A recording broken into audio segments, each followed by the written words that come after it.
What's going on, guys? It's your boy, Big Blue Drew 97 here to talk to you about Nanatsu no Taizai.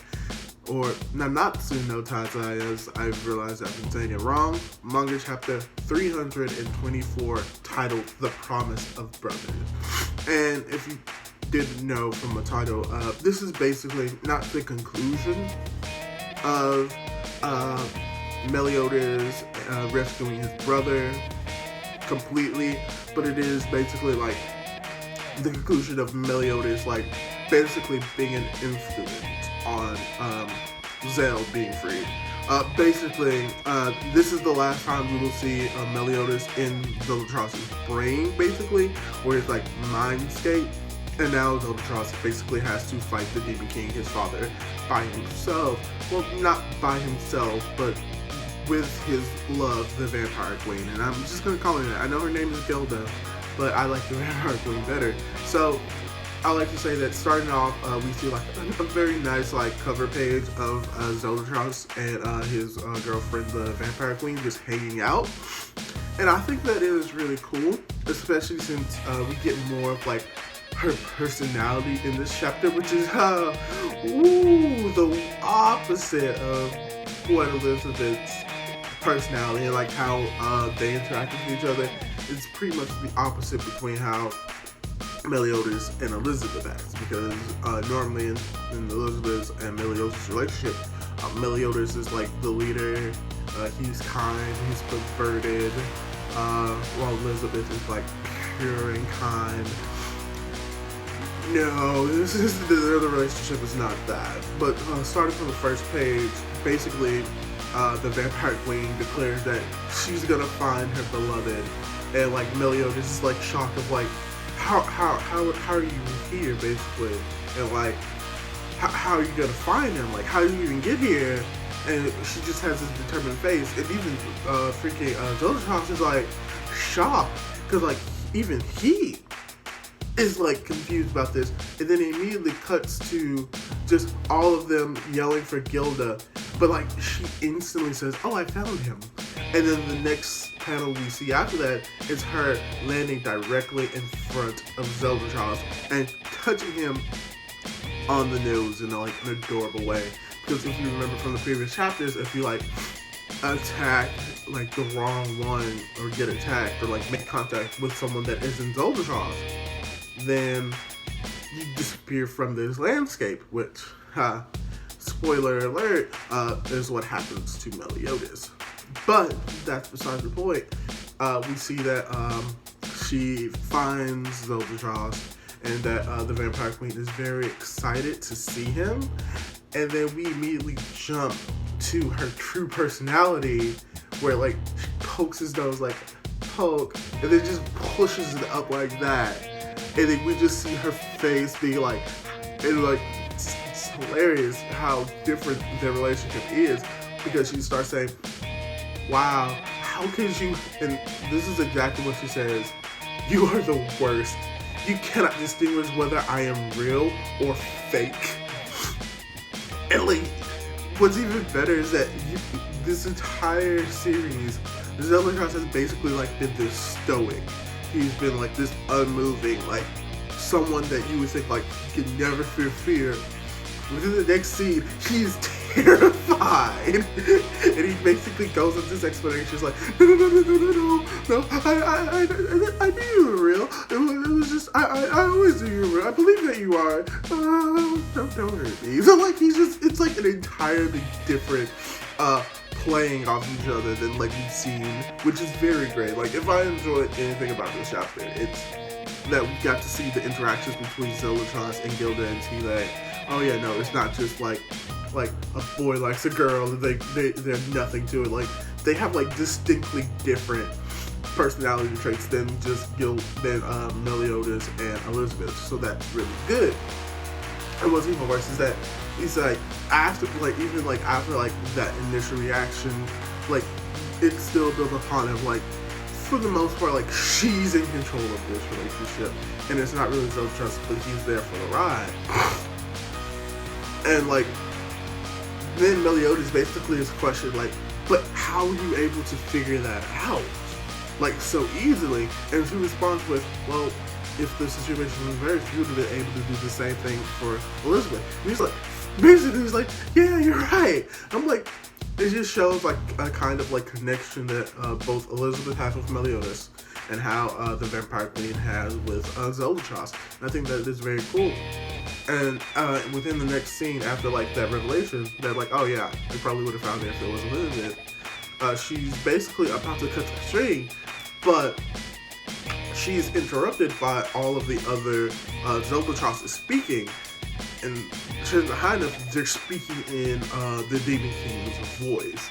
Because as soon as like it starts happening, their eyes start going white, and they all start breaking the string bonds. They're basically saying like, basically it becomes more of like they start like repeating like remove them, remove them, remove them. So basically, what is going to happen within that scene is that, oh, they're just gonna attack Gilda and try to get her out of the brain, which means that, as I said, if you would make contact with them, you're just like booted out because they're basically like antibodies and you're like a foreign invader. So they're gonna try to kick you out. But luckily enough, before they even make contact with her, because one of them slashes and she's able to dodge, but then a few others are coming in, and Zeldatros is like, Gilda! Vampire Queen! And then all of a sudden Meliodas comes and blocks all of the shots. He takes a little bit of damage, but like they're both shocked. And like Gilda, or the Vampire Queen, basically is like, why would you do this? And he just responds with basically the line of like, oh, he needs you. I will leave it up to you, is basically what it said. She's like, I'll leave it up to the person that loves him the most. I trust you. And then he also even goes to even further. It's like, you have to do what I did and defeat the Demon King. And Zeldatros is just in shock. And then Meliodas just goes in and slashes through every single one of the fake Zeldatroses. But because he does it, he even cuts Zeldatros free as well. But because he does this, he begins to disappear and leave.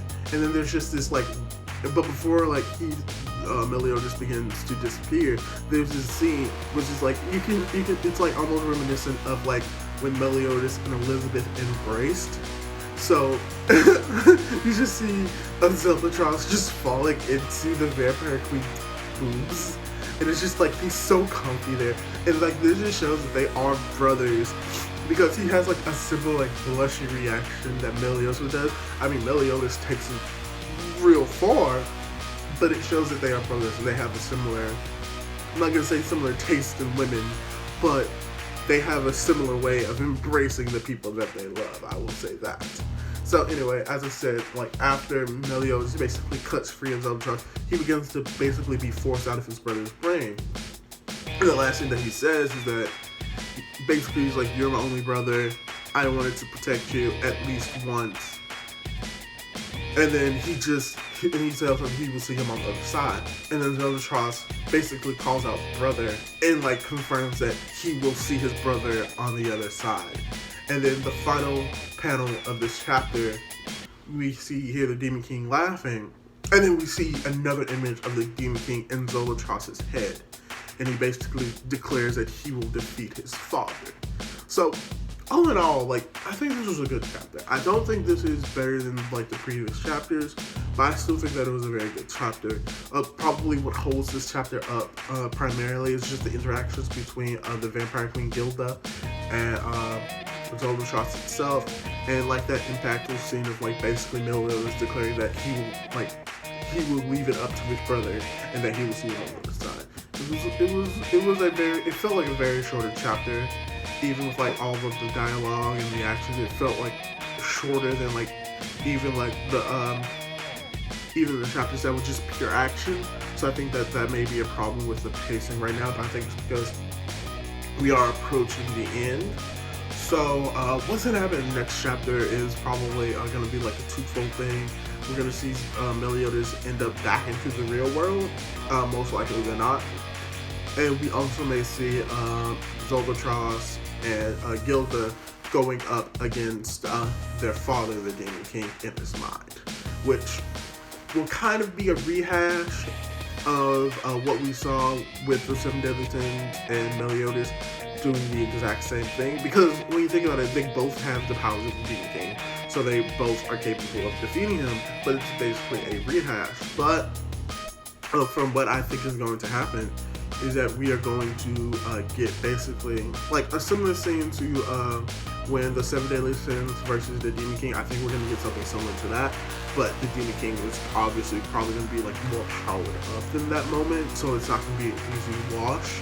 But I also think that he's going to be basically like in a bigger mode, and then we're going to have to see the King of Camelot come in and save the day. I said the King of Camelot is but basically we're going to see him hopefully return, and then it will be basically the 7 Deadly Sins, the King of Camelot, Zolotros, and Gilda versus the Demon King in the one final battle to end all the battles. And then after that, I think the 7 Deadly Sins is going to be over, because it's basically pretty much over.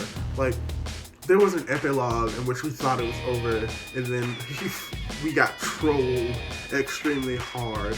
But all in all, this was a very good chapter, not like an amazing or great chapter. So I would probably give it like maybe a 3.5, where 3 is an average, so slightly above average. And with that, hopefully you enjoyed this review of 7 Deadly Sins. Hopefully you'll be able to keep watching this channel, keep watching my videos, and enjoying my content for a while. So until then, hopefully catch you guys later. Goodbye. Woo! I'm not gonna do that. That's too much work.